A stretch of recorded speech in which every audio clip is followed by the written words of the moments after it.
الحمد لله وكفى وسلام على عباده الذين اصطفى أما بعد فأعوذ بالله من الشيطان الرجيم بسم الله الرحمن الرحيم إنا أنزلناه في ليلة القدر وما أدراك ما ليلة القدر ليلة القدر خير من 1000 شهر صدق الله العظيم.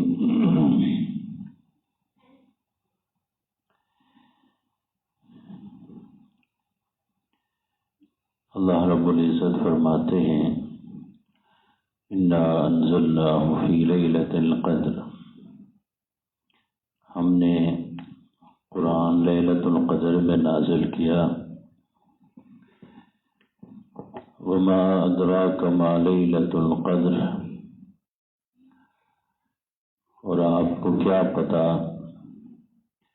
کہ لیلۃ القدر کتنی قیمتی چیز ہے. لیلۃ القدر خیر من 1000 شہر، لیلۃ القدر 1000 مہینوں سے بہتر ہے. تنزل الملائکۃ والروح فیہا بإذن ربہم من کل امر سلام ہی حتی مطلع الفجر. فرشتے اترتے ہیں اس رات میں، حضرت جبریل امین آتے ہیں، اور یہ رات طلوع فجر تک سلامتی ہی سلامتی ہے.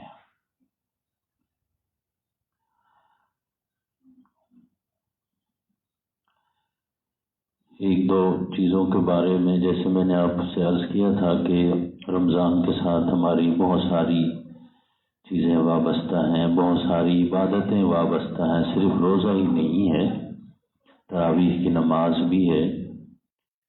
اس لیے آپ عید کے بعد تو تراویح کی نماز نہیں پڑھ سکتے. اسی طرح یہ اعتکاف بھی، آخری عشرے کا اعتکاف بھی رمضان ہی کے ساتھ وابستہ ہے. کسی اور مہینے میں آپ یہ اعتکاف، سنت اعتکاف نہیں کر سکتے.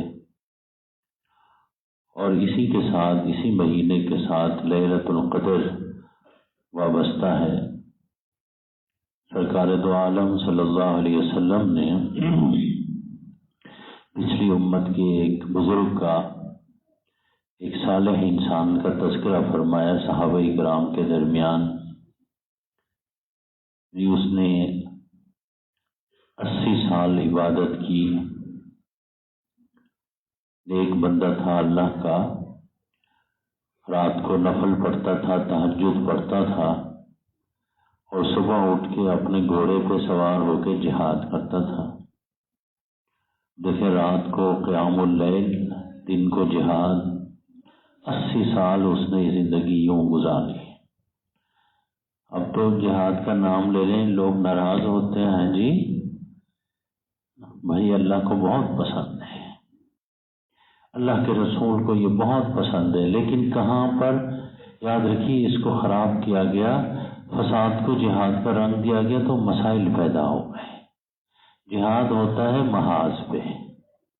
کہاں پہ؟ انارکلی میں جہاد نہیں ہوتا بازار میں، یا مسجد میں جہاد نہیں ہوتا. مسجد میں مقتدی آپس میں لڑتے ہیں تو نعرے تکبیر جہاد شروع. مسجد میں جہاد نہیں ہوتا، بازار میں جہاد نہیں ہوتا، محاذ پہ جہاد ہوتا ہے. ایک طرف کافر ہیں، دوسری طرف مسلمان ہیں، وہاں جہاد ہوتا ہے. محاذ جنگ میں جہاد ہوتا ہے. یہ پہلی شرط ہے. اور مسلمان آپس میں لڑتے ہیں، یہ جہاد نہیں ہوتا، یہ فساد ہوتا ہے. اور اللہ فساد کو پسند نہیں کرتے. بھائی، دن کے وقت اس نے جہاد کیا. اب پتہ چلا کہ یہ جہاد جو ہے نا شروع سے چلا آ رہا ہے، پچھلی امتوں سے چلا آ رہا ہے. تو صحابہ کرام کو بڑا خیال آیا کہ ہماری عمر ہی 80 سال نہیں، 60 65 سال 63 سال اوسط عمر اس امت کی ہے نا جی. انہوں نے تو 80 سال عبادت کی ہے. ہم ان کے درجے کو کیسے پہنچ سکتے ہیں؟ ان کے مقام کو، ان کے مرتبے کو، وہ تو بہت آگے نکل گئے۔ اب مقابلہ تو ہوتا تھا نیکیوں میں ہے جی، لیکن یہ کہ اب مقابلہ جو ہے وہ دوسری چیزوں میں شروع ہو گیا۔ آپ کے پاس نئی گاڑی آ گئی، میرے پاس اس سے بھی نئی آنی چاہیے، اس سے بھی آگے موبائلوں میں مقابلہ ہمارا، موبائلوں میں آپ کے پاس کو پوچھتے ہیں لوگ آپ کے پاس کون سا موبائل ہے، بتائیں، وہ کہتے ہیں میرے پاس آپ سے لیٹسٹ ماڈل ہے جی، آپ سے بہتر موبائل۔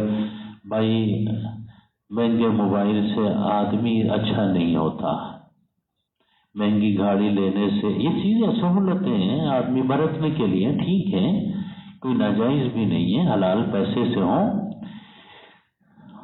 لیکن یاد رکھیے نہ تو بڑی گاڑی سے آدمی بڑا بنتا ہے، نہ بڑے موبائل سے آدمی بڑا بنتا ہے۔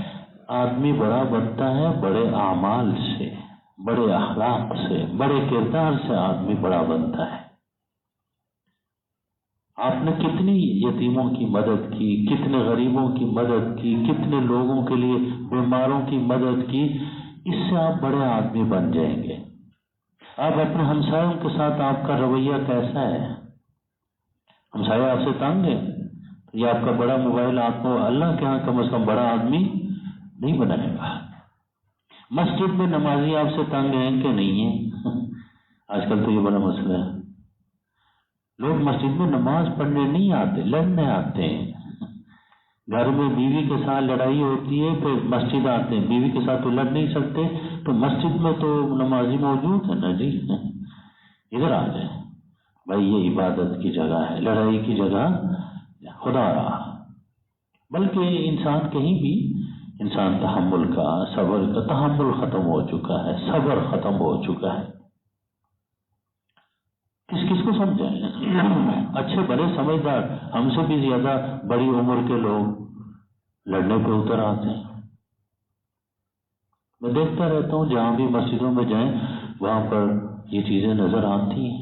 ایک مسجد کا مسئلہ نہیں ہے، بڑے کردار سے آدمی بڑا ہوتا ہے، بڑے اعمال سے آدمی بڑا ہوتا ہے۔ سرکار دو عالم صلی اللہ علیہ وسلم نے فرمایا من بطأ به عمله لم يسرع به نسبه، فرمایا کہ جس کا عمل اس کو پیچھے چھوڑ دے اس بندے کا نسب اس کو آگے نہیں بڑھائے گا، کہ فلاں کا بیٹا ہے، چودھری صاحب کا بیٹا ہے، وزیر اعظم صاحب کا بیٹا ہے، قیامت کے دن یہ نہیں پوچھا جائے گا من بطأ به عمله لم يسرع به نسبه، نسب کام نہیں آئے گا، اعمال کام آئیں گے، اخلاق کام آئیں گے، سچ بولتے رہے، نماز پڑھتے رہے۔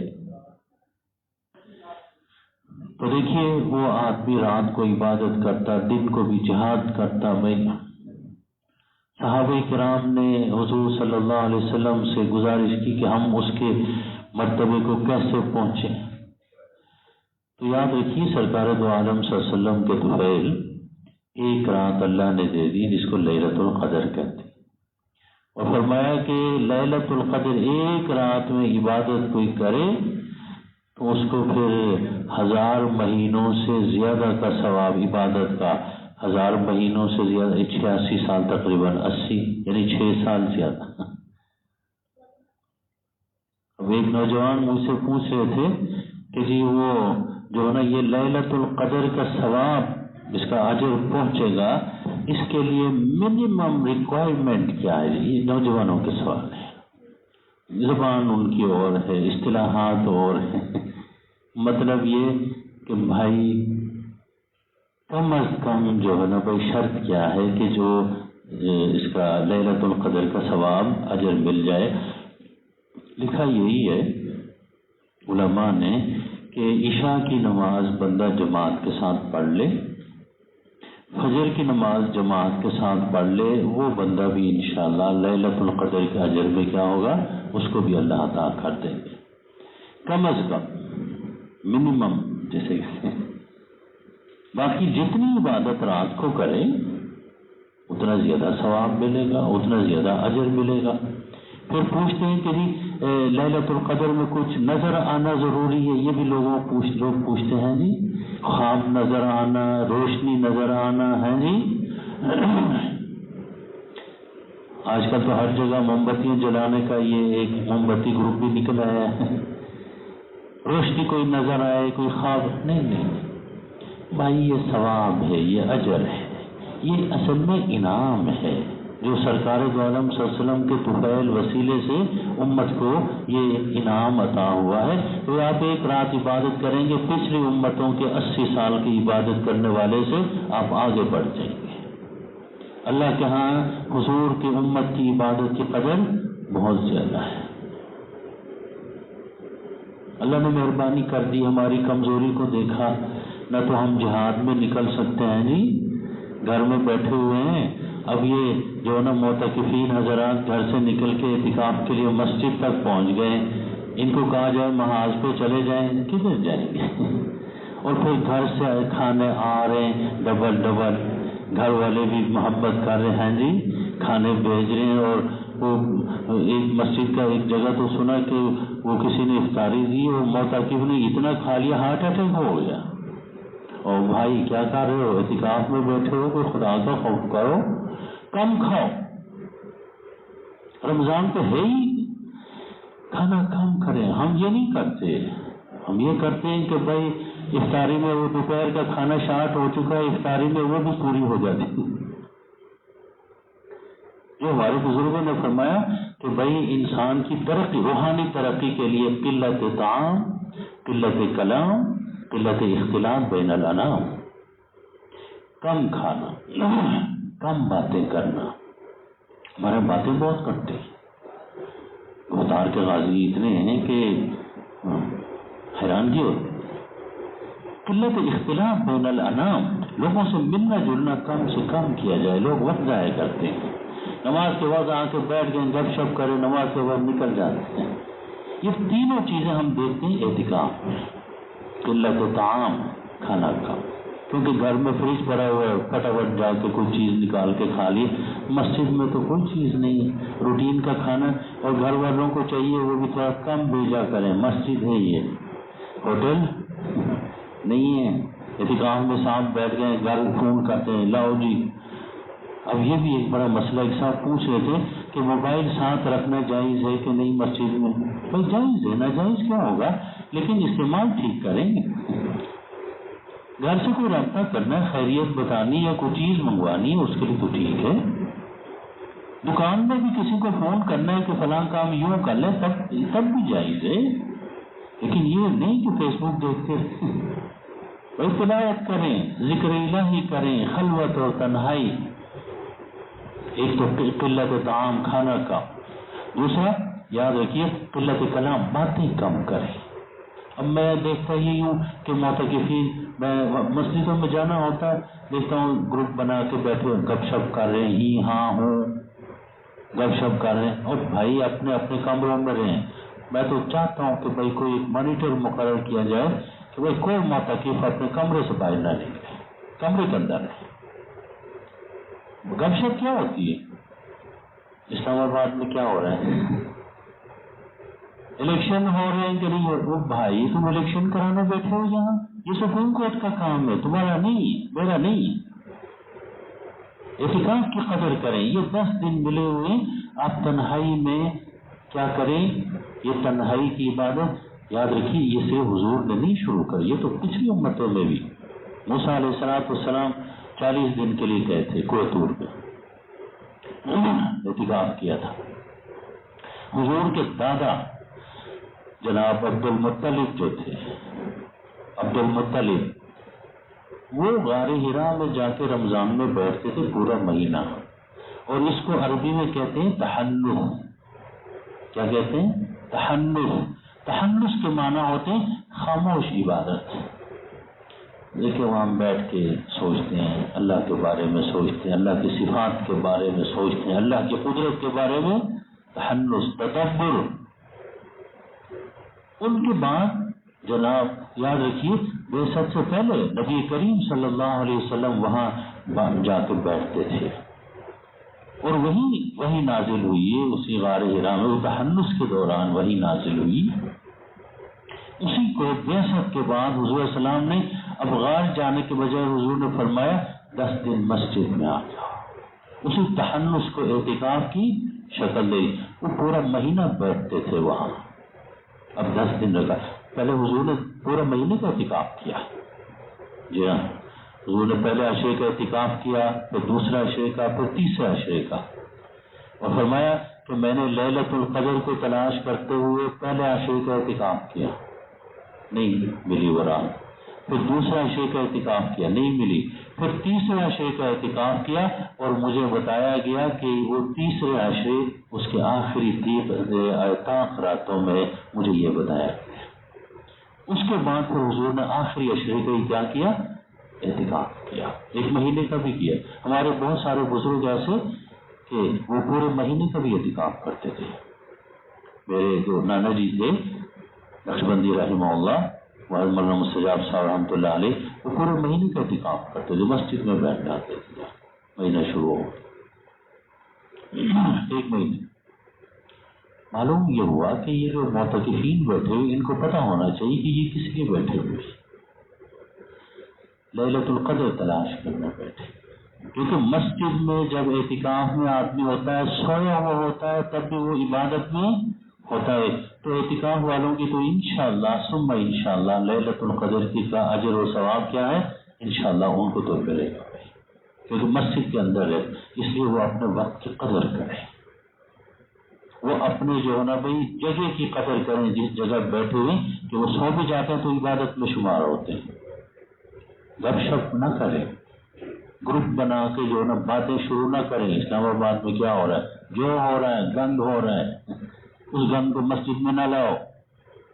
مسجد میں اللہ کی عبادت کرو، پاکیزہ جگہ ہے، پاکیزہ کام کرو بھائی، تلاوت کرو، ذکر الہی کرو، درود شریف پڑھو بھائی، تدبر کرو اللہ. اور سب سے بڑھ کر جو معتکفین حضرات ہیں وہ کیا کریں اس کی یہ دیکھیں.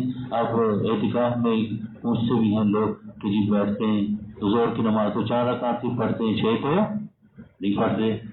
تو اعتکاف کی اصل عبادت یہ کہ بھائی ایک تو تدبر تفکر کریں اللہ تعالیٰ کی ذات و صفات اور اپنے بارے میں کہ میں کہاں سے آیا ہوں. کبھی سوچیں میں کہاں سے آیا ہوں اور میں نے جانا کہاں ہے. ہر ایک کو سوچنا پڑے گا کہ میں آیا کہاں سے ہوں، سوچنا پڑے گا پھر میں نے جانا کہاں ہے. 80 سال زندہ رہا یہ کہاں سوچیں گے. یا جب مسجد میں وہ چھوٹا سا کمرہ بنے گا ہے جی چھوٹا سا، اس کے اندر رہیں گے پھر سوچیں گے کہ میں آیا کہاں سے ہوں. ایک صاحب سے میں نے پوچھا سبق پڑھاتے ہوئے آپ آئے کہاں سے، کہ گجران والے سے. میں نے کہا بھائی گجران والے سے نہیں آئے، کہاں سے آئے؟ جنت سے آئے ہیں. ہم کون ہیں؟ جنتی مخلوق ہیں. آدم علیہ السلام جنت میں تھے، جنت سے آئے ہیں بھائی. دوبارہ کہاں جانا ہے؟ خواہش اور تمنا یہ کہ جنت میں جانا ہے. اس کے لیے پھر اعمال چاہیے، اخلاق چاہیے، قرآن اور سنت کی پابندی چاہیے. معتکفین یہ کر اور جن جو 10 دن کے لیے نہیں بیٹھے وہ یاد رکھیے اتوار کے دن بیٹھ جائیں، نفلی اعتکاف بھی کر سکتے ہیں. ہفتہ اتوار کو چھٹی ہوتی ہے، بستر لے کے مسجد آ جائیں، بیٹھ جائیں. سوچیں 2 دن سوچیں، نہیں تو اتوار کو آ جائیں. 1 دن سوچیں کہ میں آیا کہاں سے ہوں اور میں نے جانا کہاں ہے. جنت کیسے پہنچنا ہے اس کا جو ہے نا وہ روڈ میں سمجھ گئے کہ نہیں راستہ. سرکار دو عالم صلی اللہ علیہ وسلم نے بتایا کہ بھائی کیا ہوگا، یہ دنیا کے زمین کے اوپر بھاگتے دوڑتے 80 سال 90 سال 100 سال پورے ہوں گے، پھر اس زمین کے نیچے جائیں گے، قبر میں جائیں گے، سوال و جواب ہوگا، وہاں لیٹے رہیں گے قیامت کے انتظار میں. قیامت قائم ہوگی، پھر حشر چلے جائیں گے اپنا اعمال بستہ لے کے ہیں جی، وہاں حساب کتاب ہوگا. اس کے بعد پھر جنت جہنم کا فیصلہ ہوگا. اس دنیا کی کسی سائنسدان کو نہیں پتا کہ بھئی ہم نے جانا کہاں ہے. جہاز بنا سکتے ہیں، ایٹم بم بنا سکتے ہیں، یہ نہیں بتا سکتے کہ آگے ہم نے جانا کہاں ہے. یہ کن کا کام ہے؟ محمد رسول اللہ، اللہ کے پیغمبر نے ہم نے بتایا کہ آگے سفر کیسے جاری ہوگا. اس کے لیے تیاری کرنی ہے. یہ معتکف بھائی، یہ روزے دار بھائی، میں اور آپ ہم یہ سوچیں کہ بھائی ہم آئے کہاں سے، ہم نے جانا کہاں ہے، آگے لمبا سفر ہے، اس کے لیے زیادہ راہ کیا ہے؟ پھر یہ سوچنا ہے کہ اگلے سال کے لیے لائحہ عمل اسی چھوٹے کمرے میں بیٹھ کے تیاری کرنی ہے کہ اگلے سال کیا کرنا ہے، اگلے سال کیا کرنا ہے۔ یہ ہے اعتکاف، اس کے بارے میں بات کرنی ہے کہ اگلے سال کیا کرنا ہے۔ اگلے سال کوئی نماز نہ چھوٹے، یہاں بیٹھ کے اللہ سے ہم کلام ہونا ہے، اور اپنے اگلی زندگی اگلے سال کم از کم 1 سال کے لیے پروگرام ترتیب دینا ہے کہ اپنے اصلاح احوال، اپنے آپ کو درست کرنا ہے۔ درست کرنے کے لیے کہیں اور جانے کی ضرورت نہیں، قرآن آپ کے پاس ہے، قرآن کو اٹھا کر دیکھیں اور اس کا ترجمے کے ساتھ پڑھ لیں، اور نہیں تو اتوار والے دن آگے ہمارے ہاں درس قرآن ہوتا ہے، قرآن ہم ترجمے کے ساتھ سناتے ہیں، تفسیر کے ساتھ سناتے ہیں، پتہ چل جائے گا بندہ درست کیسے ہوتا ہے۔ قرآن نے درست کرنا ہے، درست راستے کی رہنمائی کرنی۔ ان ھذا القرآن یہدی للتی ہی اقوم، سب سے سیدھا راستہ یہی قرآن دکھاتا ہے۔ یہ معتکفین کا لائحہ عمل بتا رہا ہوں کہ معتکفین نے کیا کرنا ہے۔ زور کے 4 کے بجے 6 رکعتیں نہیں پڑھنی، یاد رکھیے اگلے سال کے لیے بھائی اصلاح احوال کے لیے پروگرام بنانا ہے کہ اگلے سال میں نے کیا کرنا ہے۔ یہ گزشتہ سال میرے سے کیا غلطیاں ہوئی ہیں، کیا کوتاہیاں ہوئی ہیں، حقوق العباد کے حوالے سے کیا کوتاہیاں ہوئی ہیں، حقوق اللہ کے حوالے سے کیا غلطیاں ہوئی ہیں، کہاں کہاں بندوں کے حقوق پہ میں نے ڈاکہ ڈالا ہے، کہاں اللہ کے حقوق کی پاسداری نہیں کی ہے، ان کو میں نے درست کرنا ہے اگلے سال۔ یہ ہے اعتکاف میں بیٹھنے والے، یہ ہے رمضان کے روزے رکھنے والے، تدبر کریں، تفکر کریں، سوچیں۔ انسان سوچنے والا حیوان ہے، جانور ہے، اگر وہ سوچتا نہیں تو پھر اس میں اور دوسرے جانوروں میں کوئی فرق نہیں ہوگا۔ اگر وہ اپنی اصلاح کرنے کے بارے میں نہیں سوچتا، اس میں پھر کافر میں کیا فرق ہوگا؟ مسلمان تو ہر وقت اپنی اصلاح کی فکر کرتا ہے، میں نے اپنے آپ کو درست کرنا ہے، صحیح مسلمان بننا ہے، قرآن اور سنت کے مطابق زندگی گزارنی ہے۔ یہ ہے اعتکاف میں بیٹھنے کا۔ اب یہ نہیں کہ اعتکاف میں بیٹھے اور جو ہے نا بھائی افطاریاں کھا لی، کھا کے جو ہے نا بھائی بیمار پڑ گئے ہیں، جی ایسا نہیں۔ ہر ایک اپنے بارے میں سوچے، اپنے کمرے میں بیٹھ کر۔ معتکفین کے لیے کوئی ایسا نہیں۔ آج کل تو یہ بھی ایک عجیب ہوا، ایک صاحب مجھ سے پوچھ رہے تھے کہ اعتکاف کی عبادت کیا ہے، وہی بتا رہا ہوں، تدبر، تفکر، اصلاح احوال کے بارے میں پلاننگ کرنا، پروگرام بنانا۔ بعض جگہ تو 5-6 آدمی بیٹھے ہوئے اعتکاف میں، تو وہاں کوئی تنہائی نصیب ہوتی ہے؟ صبح شام جلوس جلسہ، صبح شام بیان ہو رہے ہیں، واعظ ہو رہے ہیں، بھائی کم از کم تنہائی میں سوچنے کا وقت تو دو۔ گھر میں نہیں سوچ سکتے کیونکہ بھائی گھر میں بیگم موجود ہیں، سوچنے نہیں دیں گے، بچے موجود ہیں، نہیں سوچ، حضرت ٹی وی موجود ہے، نہیں سوچنے دے گا۔ سوائے میں اعتکاف کے لیے یاد رکھیے کسی پہاڑ میں جانے، کسی غار میں بیٹھنے کی ضرورت نہیں۔ کہاں بیٹھیں؟ مسجد میں بیٹھیں جہاں اے سی چل رہے ہیں، جہاں پر مزے کے جو نیچے قالین بچھی ہوئی، پنکھا، غار ہرا میں کوئی پنکھا، کوئی قالین شالین کوئی نہیں۔ حضرت خدیجہ رضی اللہ عنہ وہی کھانا پہنچاتی تھی۔ یہ تقریباً 4-5 کلومیٹر ہے اس کا سفر جو ہے۔ بیوی بھی ایسی ہونی چاہیے۔ حضرت خدیجہ ہمارے لیے رول ماڈل ہیں، اب تو پتہ نہیں کون کون ہے۔ حضرت خدیجہ الکبریٰ رضی اللہ عنہا کھانا لے جاتی، حضور وہاں بیٹھتے تھے۔ کھانا کیا ہوتا تھا؟ پانی اور کوئی کھجوریں لے جاتی تھی، کھجوریں خراب ہونی نہیں، کھجور کھا لیتے تھے، اوپر پانی پی لیتے تھے۔ بھائی گزارش یہ کر رہا ہوں کہ آپ حضرات توجہ فرمائیں کہ یہ رمضان کے آخری جو نا عشرہ شروع ہو چکا ہے، اور آخری عشرے کے بارے میں آتا ہے سرکار دو عالم صلی اللہ علیہ وسلم یاد رکھیے کہ کمر کس لیتے تھے۔ کیا کر لیتے تھے؟ کمر کس لیتے تھے کہ بھائی یہ عبادتوں کا دن ہے، ان میں کوئی کیا نہ ہو جائے، سستی نہ ہو جائے، یہ بھی سنت ہے۔ کمر کس لے آدمی تلاوت کرے بھائی، درود شریف پڑھے بھائی، نوافل پڑھے، سب سے بڑھ کر توبہ استغفار کرے۔ توبہ استغفار کیا ہے؟ گزشتہ جو کمزوریاں ہوئی ہیں پچھلے سال، ان سے ندامت کا احساس ہو، آگے کے لیے پروگرام بنائے کہ ایسا دوبارہ ایسا نہیں کرنا۔ کیا بھائی اعتکاف میں بیٹھے ہیں، رمضان کا مہینہ ہے، قرآن سن رہے ماشاء اللہ۔ بھائی رمضان سے پہلے بھی سود کھاتے تھے، اور 30 سپارہ قرآن سننے کے بعد پھر بھی کیا کر رہے ہیں؟ رمضان کے بعد سود کھا رہے ہیں۔ رشوت لیتے تھے، اب بھی رشوت لیتے ہیں سرکاری ملازمین، اگر کوئی ناراض نہ ہو، کوئی جج ہے بھائی ناراض نہ ہو، بھائی کیا کر رہے ہیں؟ حافظ قرآن کو میڈیکل میں 20 نمبر ملتے ہیں، تاکہ لوگ بچے خوشی سے حفظ کریں، آخرت کا اجر ملے گا۔ دنیا میں بھی تھوڑی ان کو سہولت دی گئی کہ 20 نمبر میں۔ ایک جج صاحب بول رہے تھے کہ بھائی پھر تو انجیل کو بھی یاد کرنے کے 10 نمبر ملنے چاہیے۔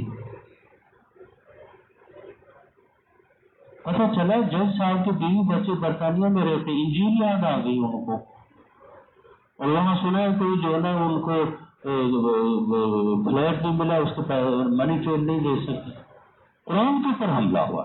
تو قرآن کو وہی مسلمانوں میں 20 نمبر کیوں میں؟ بھائی تم اسلامی جمہوریہ پاکستان میں رہتے ہو، برطانیہ میں انجیل تمہیں کیسے؟ اور انجیل آج تک کسی نے یاد کی ہی نہیں۔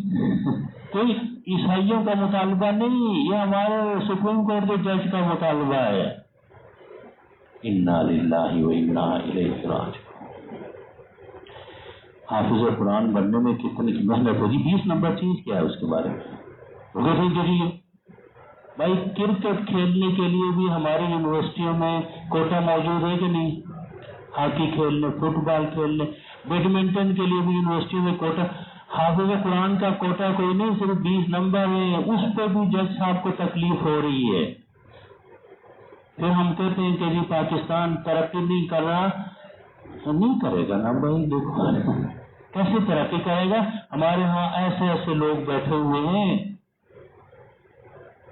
قرآن کے ساتھ اتنا بوجھ، انجیل کو مقابلے عیسائی نہیں لا رہے، یہ جو سب لا رہے ہیں،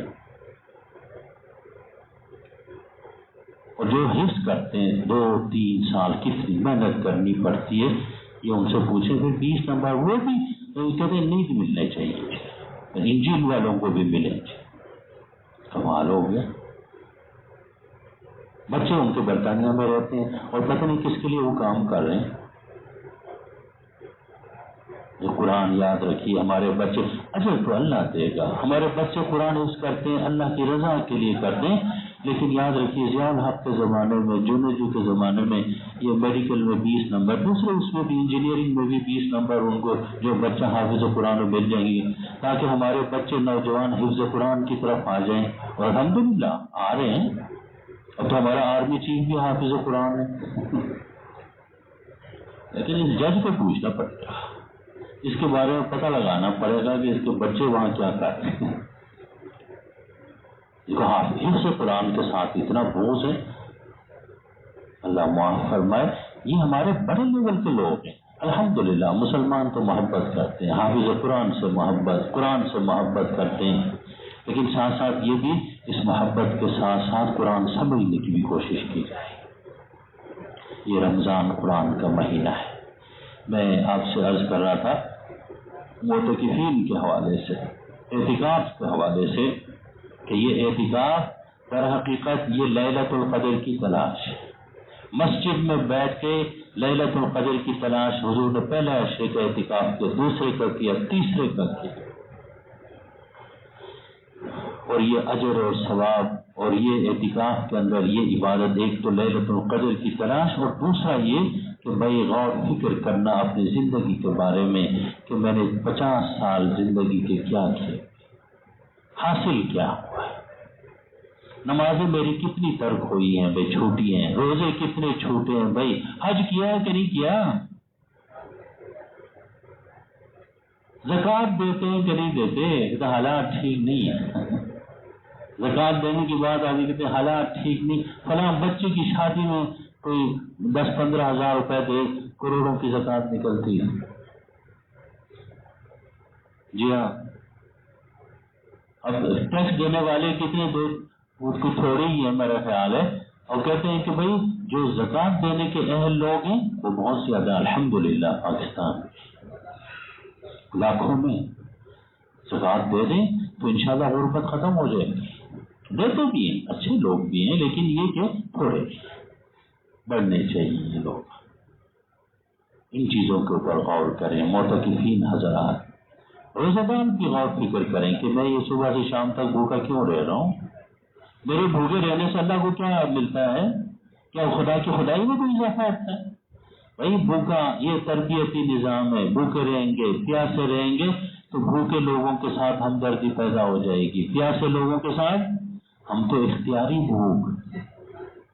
طور پر بھوک جو ہے نا بھائی سہ رہے ہیں، لیکن جو لوگ بھوکے رہنے پر مجبور ہیں ان کا کیا حال ہے؟